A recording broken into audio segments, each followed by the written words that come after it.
Hello, നമുക്കിന്ന് reflexive pronounce എന്താണെന്ന് സിമ്പിളായിട്ട് പഠിച്ചാലോ.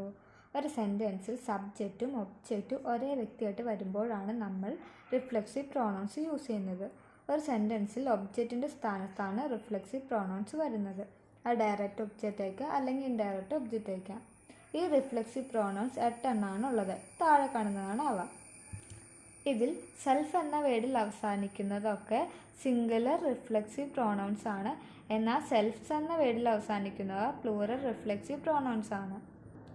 ഒരു സെൻറ്റൻസിലെ സബ്ജക്റ്റിനനുസരിച്ചാണ് നമ്മൾ ഈ റിഫ്ലെക്സീവ് പ്രൊണൗൺസിനെ ഒബ്ജക്റ്റായിട്ട് ഉപയോഗിക്കുന്നത്. ഐ വന്ന മൈ സെൽഫ് വരും, യു വന്ന യുവർ സെൽഫ്, ഹി വന്ന ഹിംസെൽഫ്, ഇറ്റ് വന്ന ഇറ്റ് സെൽഫ്, ഷീ വന്ന ഹെർ സെൽഫ്.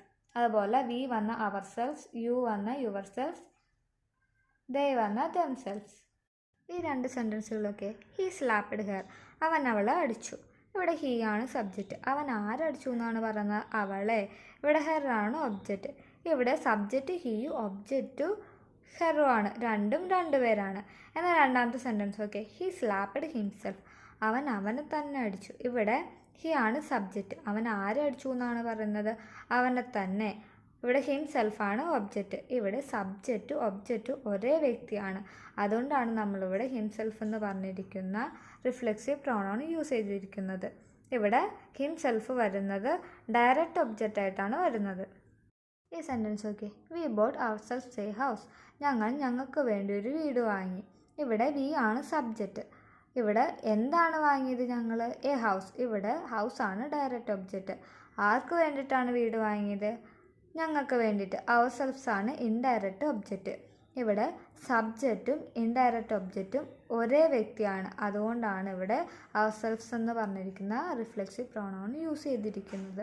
ഇവിടെ വി സബ്ജക്റ്റായി വന്നതുകൊണ്ടാണ് അവർ സെൽഫ്സ് എന്ന റിഫ്ലെക്സീവ് പ്രൊണൗൺ യൂസ് ചെയ്തിരിക്കുന്നത്. റിഫ്ലെക്സീവ് പ്രൊണൗൺ ഡയറക്റ്റ് ഒബ്ജക്റ്റ് ആയിട്ട് വരുമ്പോൾ അതിൻ്റെ structure subject plus verb plus object ആണ്. ഇൻഡയറക്റ്റ് ഒബ്ജക്റ്റ് ആയിട്ട് വരുമ്പോൾ subject plus verb plus indirect ഒബ്ജക്റ്റിന് ശേഷമാണ് ഡയറക്റ്റ് ഒബ്ജക്റ്റ് വരുന്നത്. ഇതിൻ്റെ ഫുൾ വീഡിയോ വേണമെങ്കിൽ നമ്മുടെ ചാനലിൽ അപ്ലോഡ് ചെയ്തിട്ടുണ്ട്. അത് പോയി കാണാവുന്നതാണ്. ഇനി ഒരു ടാസ്ക് ആവാം. ഈ 4 സെൻറ്റൻസുകളിൽ റിഫ്ലെക്സീവ് പ്രൊണൗൺസിന് എക്സാമ്പിൾ ഏതൊക്കെയാണെന്ന് കണ്ടെത്തി താഴെ കമൻറ്റിൽ പറയണേ.